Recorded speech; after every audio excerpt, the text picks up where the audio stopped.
Hello guys, welcome back to Career Launcher education centre. Guys, last lecture में हम लोगों ने बात किए थे that is vapour pressure of non volatile solid in a solvent. मतलब सॉल्वेंट में अगर हम लोग एक नॉन वोलेटाइल सॉलिड अगर ऐड करते हैं तो उस समय सॉल्यूशन का वेपर प्रेशर क्या रहेगा, ये हम लोगों ने बात किए थे। उसके पहले आइडियल सॉल्यूशन क्या होता है, नॉन आइडियल सॉल्यूशन क्या होता है, इसके बारे में बात किए थे। उसके पहले रॉस लॉ के बारे में बात किए थे। सो गाइस, आज हम लोग क्या करने वाले हैं, आज हम लोग डिस्कस करने वाले हैं that is colligative properties. Guys, किसके बारे में बात करने वाले, कॉलिगेटिव प्रॉपर्टीज के बारे में। देखिए बेटा, सबसे इंपॉर्टेंट चीज आज जो क्वेश्चन हम लोग पढ़ने वाले, ये बहुत बहुत बहुत ज्यादा इंपॉर्टेंट है, बहुत ज्यादा इंपॉर्टेंट है। क्यों? ये क्वेश्चन आपके exam point of view, board exam point of view और आपके entrance exam point of view भी बहुत इंपॉर्टेंट है गाइस। सच में बता रहा हूं, बहुत ज्यादा इंपॉर्टेंट है गाइस। इस टॉपिक को आपको बहुत अच्छे समझना, बहुत ही अच्छे समझने की कोशिश करना है। ओके, जो भी पोर्शन हम लोग आज पढ़ने वाले, लेकिन ये पोर्शन आपको तभी समझेगा जब आप लोगों को इसके प्रीवियस वीडियो में जो भी पोर्शन मैंने पढ़ाया वो चीजें आपको समझेंगी। बिकॉज उसी टॉपिक के ऊपर डिपेंडेंट आज का हमारा टॉपिक है, जो हम लोग पोर्शन पढ़ने वाले that is what colligative property. इस कंसेप्ट पे हम जो भी चीजें पढ़ने वाले हैं, इसके प्रीवियस लेक्चर्स में जुड़े हुए हर एक बेसिक कंसेप्ट से जुड़ा हुआ है गाइस। तो उनको आपको क्लियर करना बहुत बहुत बहुत ज्यादा जरूरी है गाइस। सो सर, क्या होता है हमारा कॉलिगेटिव प्रॉपर्टी का मतलब? सो कॉलिगेटिव प्रॉपर्टी का मतलब क्या होता है, ये समझने के लिए एक एग्जांपल दूंगा, ध्यान दीजिए। मान के चलिए ये एक मेरा कंटेनर है, ये एक मेरा क्या है, कंटेनर है। ओके, इस कंटेनर में मेरा ये सॉल्वेंट है, इस कंटेनर में मेरा क्या है, सॉल्वेंट है। ओके, ध्यान समझने की कोशिश करिए। ये कंटेनर है, इस कंटेनर में मेरा सॉल्वेंट है। इस सॉल्वेंट में मैंने सोलूट ऐड किया। क्या ऐड किया बेटा? सोलूट ऐड किया। ध्यान समझने की कोशिश कीजिए। ये कंटेनर है, इस कंटेनर में मेरा सॉल्वेंट है, सॉल्वेंट में मैंने सोलूट ऐड किया। ओके, तो अब ये मेरा क्या बन जाएगा, मेरा सोल्यूशन बन जाएगा। क्या बन जाएगा? सोल्यूशन बन जाएगा। ऐसे हो तो इस सॉल्यूशन में सोल्यूट के, इस सॉल्यूशन में सोल्यूट के नंबर ऑफ पार्टिकल्स और number of moles, number of particles और नंबर ऑफ मोल्स कितने हैं उसके ऊपर डिपेंडेंट, उसके ऊपर जो भी प्रॉपर्टीज डिपेंड करेंगे।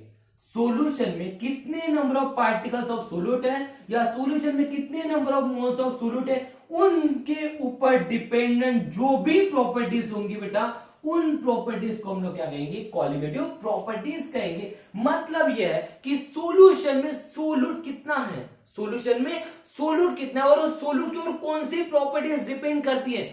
सॉल्यूशन में सोल्यूट कितना है और उस सोल्यूट के ऊपर जो भी प्रॉपर्टीज डिपेंड करेंगे, उस सोल्यूट के ऊपर, उन number of particles of solute के ऊपर या number of moles of solute के ऊपर जो भी प्रॉपर्टीज डिपेंड करेगी गाइस, उन्हीं प्रॉपर्टीज को हम लोग क्या कहते हैं गाइस, कॉलिगेटिव प्रॉपर्टी कहते हैं। तो मैं इसको डिफाइन कर सकता हूं, that is what the properties depends, the property depends upon the properties depend upon the number of particles or number of moles of solute present in solution। वो property जो डिपेंड करते हैं number of particles of solute या number of moles of solute in a solution, उन properties को हम लोग क्या कहेंगे गाइस, कॉलिगेटिव प्रॉपर्टी। मतलब उस सॉल्यूशन में number of particles of solute कितना है या number of moles of solute कितना है, उनके ऊपर डिपेंडेंट जो भी प्रॉपर्टीज होंगी बेटा, उन प्रॉपर्टीज को हम लोग क्या कहेंगे गाइस, कॉलिगेटिव प्रॉपर्टीज कहेंगे। तो बेटा बात ऐसी कि यहाँ पे हमें चार टाइप ऑफ कॉलिगेटिव प्रॉपर्टी पढ़नी है। कितनी प्रॉपर्टी पढ़नी है? चार टाइप ऑफ कॉलिगेटिव प्रॉपर्टी पढ़नी है। एक है मेरा relative lowering of vapor pressure। एक पहली तो यहां कॉलिगेटिव प्रॉपर्टी कौन सी गाइस, मेरी relative lowering of vapour pressure. Second जो हमें पढ़ना है that is what elevation in boiling point. Third हमें पढ़ना है that is what depression in freezing point. और फोर्थ हमें पढ़ना है that is what osmotic pressure. Fourth हमें क्या पढ़ना है, ऑस्मोटिक प्रेशर। बात कर रहा हूं बेटा मैं कॉलिगेटिव प्रॉपर्टीज की, मतलब सॉल्यूशन में जो मेरा सोल्यूट प्रेजेंट है, उन सोल्यूट के ऊपर कौन से प्रॉपर्टीज डिपेंड करते हैं, उनको हम लोग कहते हैं कॉलिगेटिव प्रॉपर्टीज। अब ये कॉलिगेटिव प्रॉपर्टी हमें कितने पढ़ने हैं? चार। एक हमारा पढ़ना है that is what relative lowering of vapor pressure, relative lowering of vapor pressure। Second हमें पढ़ना है दैट इज व्हाट हमारा elevation in boiling point, third हमें पढ़ना है डिप्रेशन इन फ्रीजिंग पॉइंट, और फोर्थ हमें पढ़ना है that is what osmotic pressure. Is that clear guys? तो जल्दी से इसका स्क्रीनशॉट ले लीजिए। हम पढ़ेंगे सबसे पहली कॉलिगेटिव प्रॉपर्टी जिसको हम लोग बोलते हैं relative lowering of vapour pressure. क्या बोलते हैं बेटा? Relative lowering of vapour pressure. जल्दी से इसका स्क्रीनशॉट ले लीजिए। बढ़िया, ओके।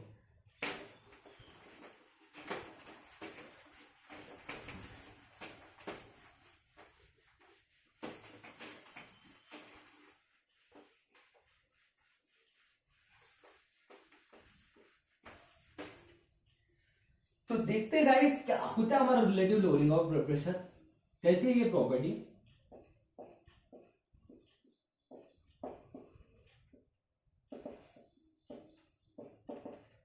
ध्यान दीजिए, नाम में एक चीज छुपी है, lowering of vapour pressure. Lowering का मतलब क्या होता है? लेस, और लेस का मतलब ये होता है डिक्रीज। मतलब यहां पर कहीं तो भी वेपर प्रेशर डिक्रीज होने वाला है, इसके बारे में हम लोग बात करने वाले। वेपर प्रेशर क्या होने वाला है? डिक्रीज होने वाला है। लेकिन क्यों? चलो समझने की कोशिश करते हैं। ध्यान दीजिए, सपोज करते एक मेरा क्लोज कंटेनर है, सपोज करते एक मेरा क्लोज कंटेनर है। इस क्लोज कंटेनर में मैं सॉल्यूशन ले रहा हूं। इस क्लोज कंटेनर में क्या ले रहा हूं बेटा? सॉल्यूशन। ध्यान दीजिए, जब भी हम लोग कॉलिगेटिव प्रॉपर्टीज की बात करेंगे बेटा, तो यहाँ पे जो सोल्यूट हम लोग कंसीडर करने वाले, सबसे इंपॉर्टेंट स्टेटमेंट है ये मेरा, बहुत ही इंपॉर्टेंट स्टेटमेंट बोलने जा रहा हूं बेटा, नोट समझ के रख लेना। Note that is what solute जो होना चाहिए इज नॉन वोलेटाइल होना चाहिए। सोल्यूट कैसा होना चाहिए बेटा? नॉन वोलेटाइल होना चाहिए। बहुत इंपॉर्टेंट कंसेप्ट है। ध्यान दीजिए, जब भी हम लोग कॉलिगेटिव प्रॉपर्टी की बात करेंगे तो सबसे इंपॉर्टेंट आप लोग ध्यान में रखना है कि सोल्यूट मेरा एक नॉन वोलेटाइल होना चाहिए। क्या होना चाहिए बेटा? Non volatile. नॉन वोलेटाइल का मतलब क्या होता है? जो वेपराइज नहीं होता है। नॉन वोलेटाइल का मतलब क्या होता है? जो वेपराइज नहीं होता है। तो ध्यान दीजिए, सपोज करते हैं मेरा क्लोज कंटेनर है, इस क्लोज कंटेनर में मैंने सॉल्यूशन लिया, ओके। लेकिन जो मेरा यहाँ पे सॉल्यूशन, इसका मतलब यहाँ पे क्या है? सोल्यूट भी है और मेरा सॉल्वेंट भी है। सोल्यूट भी है और सॉल्वेंट भी है, ओके। ध्यान देने की कोशिश कीजिए। इसका मतलब बात ऐसी कि इसकी जो सरफेस है बेटा, इसका जो सरफेस है, उसकी सरफेस के ऊपर मेरे सोल्यूट के भी पार्टिकल रहेंगे और सॉल्वेंट के भी पार्टिकल रहेंगे। ऐसा और no? Okay.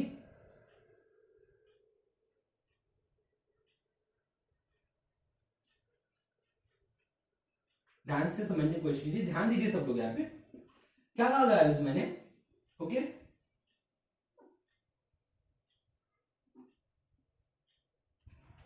Okay. Blue colour वाले को मैंने सोल्यूट बोल दिया, ब्लैक कलर वाले को मैंने सॉल्वेंट बोल दिया। मैंने क्या कहा गाइस? सबसे इंपॉर्टेंट चीज ध्यान दीजिए, ये मेरा सॉल्यूशन है, सॉल्यूशन में मेरा सॉल्वेंट है, सोल्यूट है। सोल्यूट जो है मेरा नॉन वोलेटाइल है। सोल्यूट क्या है मेरा? नॉन वोलेटाइल है। सॉल्वेंट मेरा वोलेटाइल है, ओके। ध्यान दीजिए, इसका मतलब अगर ये सॉल्यूशन, इसका मतलब इसके सरफेस के ऊपर सोल्यूट के भी पार्टिकल रहेंगे और सॉल्वेंट के भी पार्टिकल रहेंगे। समझने की कोशिश कीजिए, अगर ये मेरा सॉल्यूशन है तो इसका मतलब यहाँ पे इसके सरफेस के ऊपर सोल्यूट के भी पार्टिकल रहेंगे और सॉल्वेंट के भी पार्टिकल रहेंगे। लेकिन गाइस बात ऐसी कि यहाँ पे जो सोल्यूट है, यहाँ पे जो सोल्यूट है ये नॉन वोलेटाइल है। सोल्यूट अगर नॉन वोलेटाइल है, इसका मतलब ये कि वेपर फॉर्म में कन्वर्ट होगा क्या? नहीं। इसका मतलब यहाँ पे जो हमारे पार्टिकल रहेंगे, ये जो मेरे वेपर्स के पार्टिकल है, ये वेपर्स के पार्टिकल किसके? ये वेपर्स के पार्टिकल हमारे सॉल्वेंट के हैं। किसके बेटा? सॉल्वेंट के। ऐसा और नो? यहाँ पे कोई भी सोल्यूट के हमारे वेपर प्रेशर रहेंगे, वेपर पार्टिकल रहेंगे क्या? नहीं, बिकॉज सोल्यूट जो है हमारा क्या है? नॉन वोलेटाइल है। सोल्यूट अगर मेरा नॉन वोलेटाइल है, इसका मतलब वेपर फॉर्म में कन्वर्ट ही नहीं होगा। और अगर वो वेपर फॉर्म में कन्वर्ट नहीं होगा तो इसका मतलब यहाँ पे जो भी मेरे वेपर के पार्टिकल हो किसके? सॉल्वेंट के। इट मीन दैट यहाँ पे जो प्रेशर क्रिएट करेंगे, और प्रेशर कौन क्रिएट करेगा? मुझे बताइए, ये प्रेशर का सोल्यूट क्रिएट करेगा या ये प्रेशर मेरा सॉल्वेंट क्रिएट करेगा? जस्ट गाइड, ये जो प्रेशर, यहाँ पे जो प्रेशर क्रिएट होगा, यहाँ पे जो भी वेपर प्रेशर क्रिएट होगा, ये वेपर प्रेशर सिर्फ किसका होगा बेटा? सॉल्वेंट का होगा। यहाँ पे जो वेपर प्रेशर होगा वो वेपर प्रेशर किसका होगा? सॉल्वेंट का। बिकॉज सोल्यूट जो है नॉन वोलेटाइल है ना। सोल्यूट अगर मेरा नॉन वोलेटाइल, इसका मतलब वेपर फॉर्म में कन्वर्ट नहीं होगा, और अगर वेपर फॉर्म में कन्वर्ट नहीं होगा तो प्रेशर कैसे क्रिएट करेगा गाइस? वेपर प्रेशर क्रिएट कर पाएगा क्या? नहीं। यही चीज बोलने की कोशिश करो बेटा, ध्यान दीजिए, समझने की कोशिश कीजिए। अब बात कैसी है? ओके, ध्यान दीजिए, मैं सॉल्वेंट को यहाँ पे नंबर 1 दे रहा हूँ। सॉल्वेंट को मैं क्या दे रहा हूँ बेटा? नंबर 1 दे रहा हूँ, ओके। ध्यान देने की कोशिश कीजिए। सोल्यूट को जो है मैं नंबर 2 दे रहा हूँ, ओके। ध्यान से समझने की कोशिश कीजिए। अब सपोज कीजिए, मान के चलती है कि मैं यहाँ पे सोल्यूट के पार्टिकल बढ़ाता हूं। मैं यहाँ पे क्या कर रहा हूं? सोल्यूट के पार्टिकल बढ़ा रहा हूं। समझने की कोशिश कीजिए, मैं यहाँ पे क्या कर रहा हूँ? सोल्यूट के पार्टिकल बढ़ा रहा हूं। तो मुझे बताइए जैसे जैसे यहाँ पे नंबर ऑफ सोल्यूट की पार्टिकल बढ़ाऊंगा, जैसे जैसे मैं नंबर ऑफ सोल्यूट के पार्टिकल बढ़ाऊंगा या number of moles of solute बढ़ाऊंगा, ध्यान समझने की कोशिश कीजिए। बात वही है बेटा, कॉलिगेटिव प्रॉपर्टी पढ़ रहे। कॉलिगेटिव प्रॉपर्टी मतलब ऐसी प्रॉपर्टी जो डिपेंड करती है number of particle of solute या number of moles of solute जो प्रेजेंट है सॉल्यूशन में। ओके, तो मैं क्या करूँ, यहाँ पे पहले कुछ तो भी अमाउंट ऑफ सोल्यूट था, ओके, कुछ तो भी पार्टिकल सोल्यूट के थे या कुछ तो भी number of moles of solute थे। अब मैं क्या करूँ, यहाँ पे सोल्यूट के पार्टिकल बढ़ा रहा हूँ, सोल्यूट के पार्टिकल क्या कर रहा हूँ बेटा, बढ़ा रहा हूँ। तो मुझे बताइए जैसे जैसे मैं यहाँ पे सोल्यूट के पार्टिकल बढ़ाऊंगा, तो ब्लू कलर से मेरे सोल्यूट के पार्टिकल थे, तो मैं क्या करूँ, यहाँ पे सोल्यूट के पार्टिकल बढ़ा रहा हूँ। ओके, तो यहाँ पे जैसे जैसे मैं सोल्यूट के पार्टिकल बढ़ाऊंगा तो सरफेस के ऊपर सॉल्वेंट के पार्टिकल कम हो जाएंगे, सरफेस के ऊपर सॉल्वेंट के पार्टिकल कम हो जाएंगे और सोल्यूट के पार्टिकल बढ़ जाएंगे, ऐसा और नो। मैं क्या करूँ, सोल्यूट के पार्टिकल बढ़ा रहा हूँ, जैसे मैं सोल्यूट के पार्टिकल बढ़ाऊंगा, जैसे मैं सोल्यूट के पार्टिकल बढ़ाऊंगा तो सरफेस के ऊपर सोल्यूट के पार्टिकल बढ़ेंगे, सॉल्वेंट के पार्टिकल कम होना चालू हो जाएंगे। तो जैसे जैसे सोल्यूट के पार्टिकल बढ़ेंगे तो यहाँ पे सॉल्वेंट के पार्टिकल कम होंगे, तो जैसे जैसे सॉल्वेंट के पार्टिकल कम होंगे वैसे वैसे सॉल्वेंट के पार्टिकल अगर सरफेस के ऊपर कम होंगे तो यहाँ पे सॉल्वेंट का जो वेपर प्रेशर है बेटा, सॉल्वेंट के जो वेपर पार्टिकल है वो कम हो जाएंगे, ऐसा होना। और सॉल्वेंट का वेपर पार्टिकल अगर कम होंगे तो इस मीन दैट वहां पे जो प्रेशर क्रिएट होगा वो भी तो कम होगा। बिकॉज देखिए ध्यान दीजिए, अगर यहाँ पे सॉल्वेंट के पार्टिकल जो बेटा सरफेस के ऊपर सॉल्वेंट के पार्टिकल अगर कम होंगे, सॉल्वेंट के पार्टिकल अगर कम होंगे तो यहाँ पे मेरे वेपर पार्टिकल कम हो जाएंगे, वेपर पार्टिकल कम हो जाएंगे मतलब यहाँ पे वेपर प्रेशर क्रिएट हो जाएगा। मतलब मैं क्या बोल रहा हूँ, इफ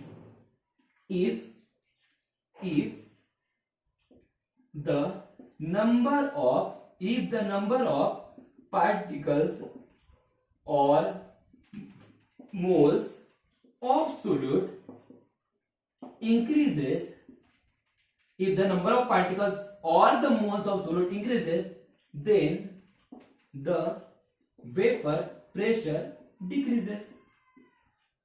वहां पे वेपर प्रेशर क्या हो जाएगा बेटा, सॉल्यूशन का डिक्रीज हो जाएगा, सीधी सिंपल सी बात है ना। देखिए बेटा यहाँ पे मैं नंबर ऑफ मोल्स और number of particles of solute बढ़ा रहा हूँ, लेकिन सोल्यूट क्या है हमारा, नॉन वोलेटाइल है बेटा। अगर वो नॉन वोलेटाइल है इसका मतलब वो वेपर फॉर्म में कन्वर्ट होगा क्या, नहीं। तो अगर मैं number of particles of solute अगर यहाँ पे बढ़ा रहा हूँ तो यहाँ पे सरफेस के ऊपर मैक्सिमम पार्टिकल सोल्यूट क्या हो जाएंगे, सॉल्वेंट के कम हो जाएंगे। और जैसे जैसे बेटा बात ऐसी है कि जैसे जैसे यहाँ पे सॉल्वेंट के पार्टिकल कम होना चालू हो जाएंगे, क्योंकि सोल्यूट के पार्टिकल बढ़ा रहा हूं ना तो सॉल्वेंट के पार्टिकल कम होना चालू हो जाएंगे। तो जैसे जैसे सॉल्वेंट के पार्टिकल कम हो जाएंगे तो सॉल्वेंट ही तो वेपर फॉर्म में कन्वर्ट हो रहा है ना, तो सॉल्वेंट के ही पार्टिकल अगर कम होंगे गाइस तो वेपर फॉर्म में भी वो कन्वर्ट कम होंगे। तो वेपर फॉर्म में अगर कम कन्वर्ट हो जाएंगे इसका मतलब वहां पे पार्शियल प्रेशर जो क्रिएट हो जाएगा या वेपर प्रेशर जो क्रिएट होगा वो क्या हो जाएगा, कम हो जाएगा, ऐसा और नो, ऐसा और नो। मतलब क्या हो रहा है बेटा कि मैं सोल्यूट के पार्टिकल अगर बढ़ाता हूं, सोल्यूट के पार्टिकल अगर बढ़ाता हो या number of moles of solute अगर बढ़ाता हो तो वेपर प्रेशर क्या हो रहा है, घट रहा है, lowering of vapour pressure. Number of particle of solute या number of moles of solute अगर मैं बढ़ा रहा हूं तो वेपर प्रेशर क्या हो रहा है, घट रहा है, लोअरिंग ऑफ वेपर प्रेशर, घट रहा है, डिक्रीज हो रहा है, lowering of vapour pressure, vapour pressure क्या हो रहा है बेटा, कम हो रहा है,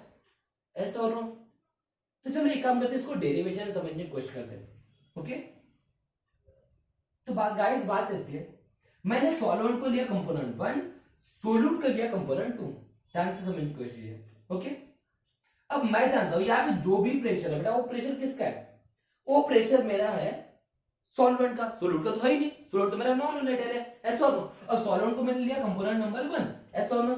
और रॉल्स लॉ क्या बोलता है भाई, ध्यान से समझने की कोशिश कीजिए, रॉल्स लॉ क्या बोलता है, that is partial vapor pressure of solution is directly proportional to its mole fraction, yes or no, that is P1 is directly proportional to the X1, हाँ है ना। ये कौन कहता है बेटा, रॉल्स लॉ कहता है। मैंने पहले ही कहा आज का लेक्चर आपको तभी समझेंगे जब आपके प्रीवियस वीडियो देखे हुए, नहीं तो आपको कुछ भी नहीं समझेंगा। रॉल्स लॉ क्या कहता है बेटा, जो पार्शियल प्रेशर होता है वो उसके मोल फ्रैक्शन के डायरेक्टली प्रोपोर्शनल होता है, ऐसा और नो। अब मैं इसको कन्वर्ट करता हूं, that is what P1 is equal to P1 not into x1, ऐसा और नो। तो मुझे बताइए where P1 be the partial vapor pressure of solvent in solution, ऐसा और नो। उसके बाद P1 नॉट क्या है बेटा, be the vapor pressure of pure solvent, हाँ है ना। और उसके बाद x1 क्या है, that is mole fraction of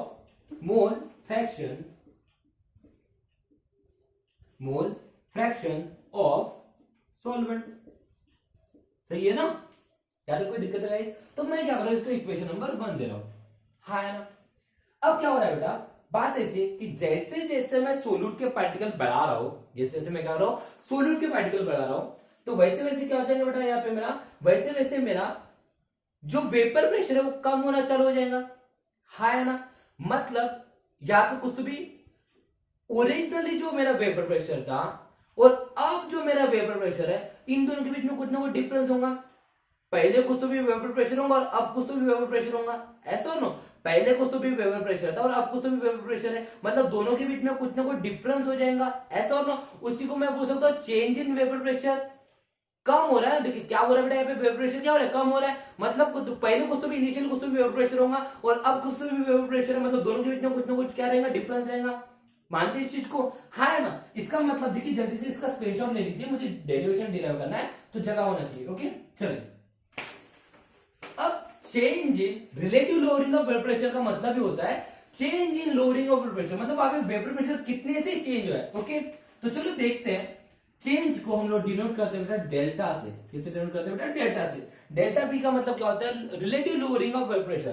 तो देखिए डेल्टा पी जो होगा बेटा यहाँ पे, that is what delta P, delta P जो होगा बेटा इट इज इक्वल टू, देखिए मुझे पता है कि अगर ये मेरा क्लोज कंटेनर है, इसमें सिर्फ सॉल्वेंट ही है, इसमें सिर्फ क्या बेटा, सॉल्वेंट। तो यहाँ पे जो सॉल्वेंट का वेपर प्रेशर होगा, यहाँ पे जो सॉल्वेंट का वेपर प्रेशर होगा, और ये अगर मेरा सॉल्यूशन है, इस सॉल्यूशन में जो मेरा सॉल्वेंट का प्रेशर होगा, तो ये अगर मेरा प्योर सॉल्वेंट है, इसका मतलब P1 नॉट हो गया, इसका जो वेपर प्रेशर होगा P1 नॉट होगा। ये अगर सॉल्यूशन है तो यहाँ पे सॉल्वेंट का प्रेशर क्या हो जाएगा, P1 हो जाएगा। और मैं जानता हूँ P1 नॉट ये P1 से क्या होता है, ज्यादा होता है।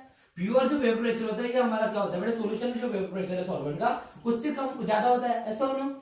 तो मुझे पता है कि अब ये जो वेपर प्रेशर है बेटा, अब ये वेपर प्रेशर ज्यादा क्यों है, बिकॉज यहाँ पे मैंने number of particle of solute बढ़ाना चालू कर दिया, ऐसा हो ना। तो number of particle of solute बढ़ाऊंगा तो ये प्रेशर क्या हो जाएगा, हमारा घटना चालू हो जाएगा। इसका मतलब मैं बोल सकता हूँ जो चेंज इन प्रेशर है, ये जो चेंज इन प्रेशर है इट इज नथिंग बट क्या हो जाएगा, P1 नॉट माइनस P1। क्या हो जाएगा बेटा, ये हमारा चेंज इन प्रेशर क्या हो जाएगा, चेंज इन प्रेशर क्या हो जाएगा बेटा, that is P1 nought minus P1। मतलब मेरा ओरिजिनली इतना कुछ तो भी प्रेशर था सॉल्वेंट का, और जैसे जैसे मैं सोल्यूट का वेपर प्रेशर है, मतलब number of particle of solute बढ़ा रहा हूं, तो ये चेंज हो रहा है, और ये चेंज होगा तो मेरा चेंज इन वेपर प्रेशर भी चेंज होगा, है ना। मतलब लोअरिंग वेपर प्रेशर बदलेगा, सही है क्या। क्या करो बेटा, ओरिजिनली मेरा सॉल्वेंट में कुछ तो भी प्रेशर है, ओरिजिनल सॉल्वेंट का क्या बेटा, कुछ तो भी वेपर प्रेशर है, लेकिन जैसे जैसे पार्टिकल ऑफ सॉल्वेंट बढ़ाऊंगा तो वैसे मेरा प्रेशर क्या हो जाएगा, चेंज हो जाएगा। ये प्रेशर कम होना चालू हो जाएगा, और ये प्रेशर कम हो जाएगा, इसका मतलब उन दोनों का डिफरेंस क्या होता है बेटा, मेरा रिलेटिव लोअरिंग ऑफ प्रेशर। वही क्या हो रहा है मेरा, रिलेटिव लोअरिंग ऑफ प्रेशर। तो relative there is what change in vapour pressure is equal to what, P1 nought minus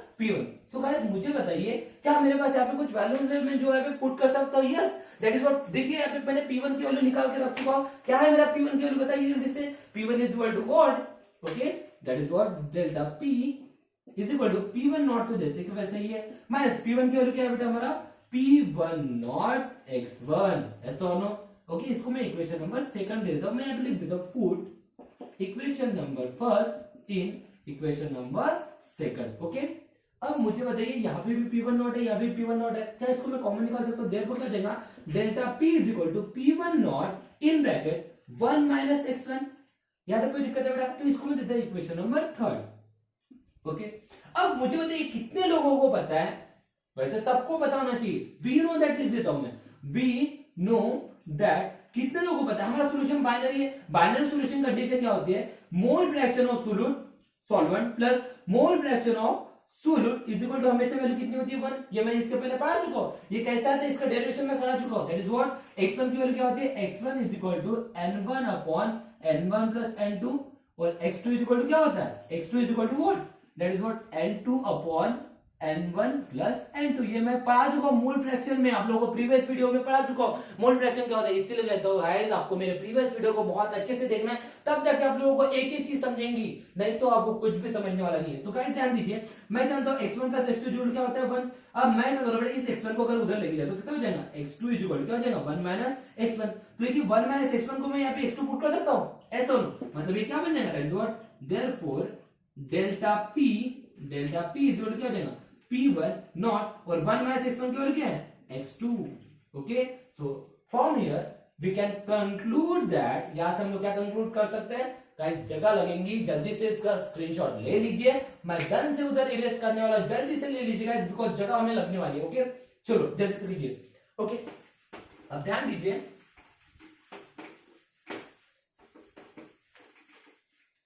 तो यहाँ पे क्या मिला बेटा बच्चे, delta P is equal to P one nought into X two. तो इसको मैं इस तरह से लिख सकता हूं, that is what X two, that is what delta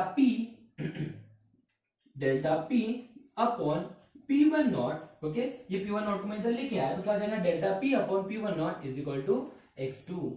okay, is that clear? कोई दिक्कत है बेटा? डेल्टा पी का मतलब होता है relative lowering of vapour pressure, P one not तो आप लोगों को पता है और एस टू ऑलरेडी आप लोगों को पता है। ओके, अब देखिए बेटा गाइस, इसके ऊपर आप लोगों को न्यूमेरिकल पूछ जा सकते हैं। क्या पूछ जा सकते हैं? न्यूमेरिकल पूछ जा सकते हैं। हमें पूछ सकता है कि आपको number of moles of mole fraction of solute given होगा, mole fraction of solute given होगा, आपको vapour pressure of solvent given होगा इन अ सॉल्यूशन, और pure vapour pressure of solvent, pure solvent given होगा, और आपको रिलेटिव लोअरिंग ऑफ प्रेशर, या फिर यहाँ पे बहुत सारी चीजें आप लोगों को पूछ सकते हैं। दैट इज आपको ये in terms of number of moles पूछ सकता है, मतलब यहाँ पे नंबर ऑफ मोल्स निकल। देखिए बेटा, यहाँ पे बहुत सारी जो चीजें हम लोग अभी कर रहे हैं, ये सब डेरिवेशन पॉइंट ऑफ व्यू है, मतलब न्यूमेरिकल पॉइंट ऑफ व्यू है, मतलब जहाँ पे जितने फॉर्मूले मैं यहाँ पे डिराइव करूंगा ये सब न्यूमेरिकल सॉल्व करने के लिए। ओके, अब यहाँ तक मुझे बताइए कोई दिक्कत है?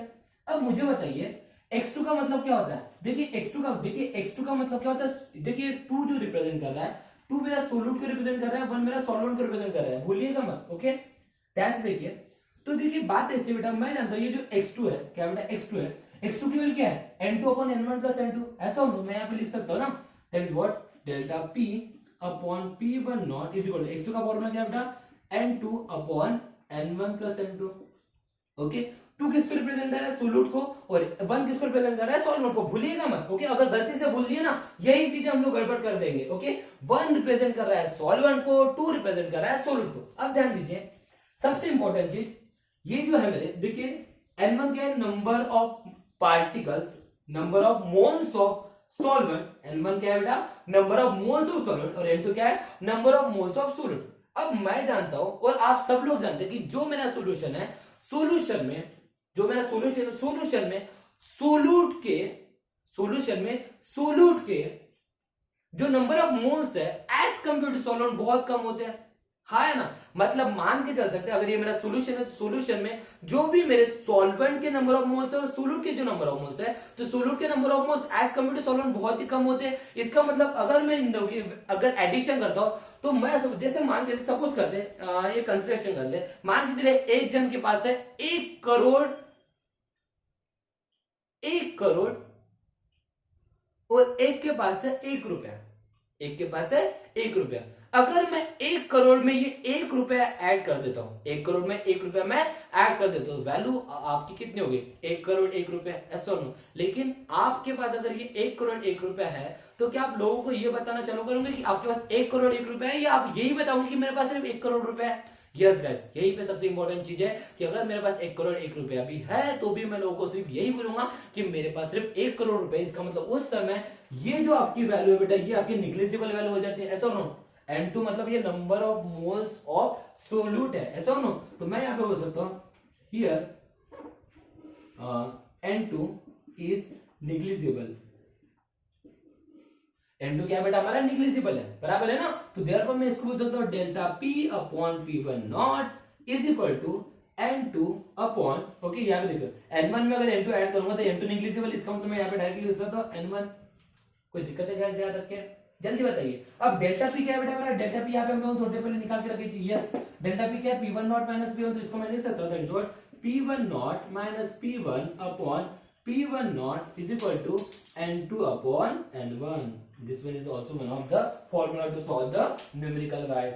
अब यहाँ पे भी हम लोग रुकने वाले नहीं है। यहाँ पे अगर मान के लिए कि मुझे यहाँ से कुछ वैल्यूज गिवन है, मतलब यहाँ पे आपको बोल सकता है दैट इज आपको number of moles of solute निकालने के लिए बोल सकता है, number of moles of solvent निकालने के लिए बोल सकता है, ओके, या फिर इसमें से कोई भी प्रेशर आप लोगों को निकालने के लिए बोल सकता है। दैट इज व्हाट, जब आप लोगों को relative lowering of pressure given रहेगा, या फिर आप लोगों को इनमें से कोई तो भी प्रेशर गिवन रहेगा। लेकिन कभी कभी आप लोगों को नंबर ऑफ मोल्स की जगह मास निकालने के लिए बोल सकता है। क्या निकालने के लिए बोल सकता है बेटा, मास। लेकिन सर वो कैसे निकालेंगे, तो गाइस हम लोगों को पता है that is number of moles, mole का फॉर्मूला क्या होता है, मास अपॉन मोलर मास। क्या होता है, मास अपॉन मोलर मास, ऐसा no, that is what W upon M। W का मतलब होता है मास और M का मतलब, कैपिटल M का मतलब होता है मोलर मास। ओके, तो आपको मास गिवन रह सकता है किसी एक चीज का, और दूसरे का मास अगर निकालने के लिए बोले, और relative lowering of pressure given है या फिर इनमें से कोई प्रेशर अगर गिवन है तो फिर उस समय हम लोग कैसे दूसरे का मास निकालेंगे। ओके, जल्दी से इसका स्क्रीनशॉट लीजिए, हम लोग उसको आगे बढ़ाएंगे उस डेरिवेशन को। ओके, जल्दी से ले लीजिए। Okay, so guys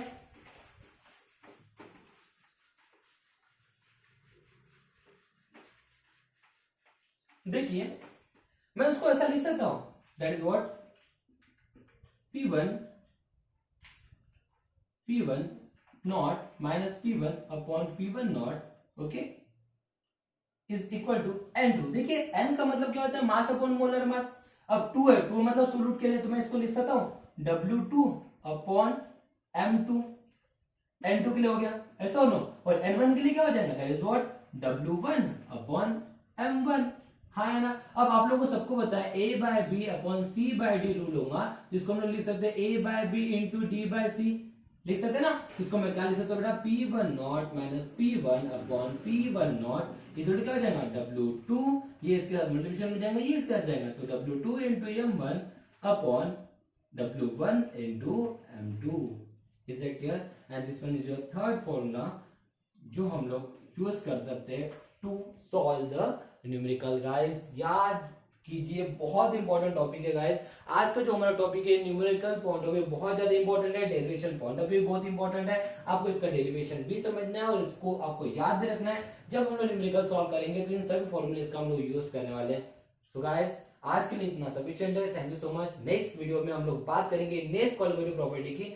thank you so much guys, have a nice day.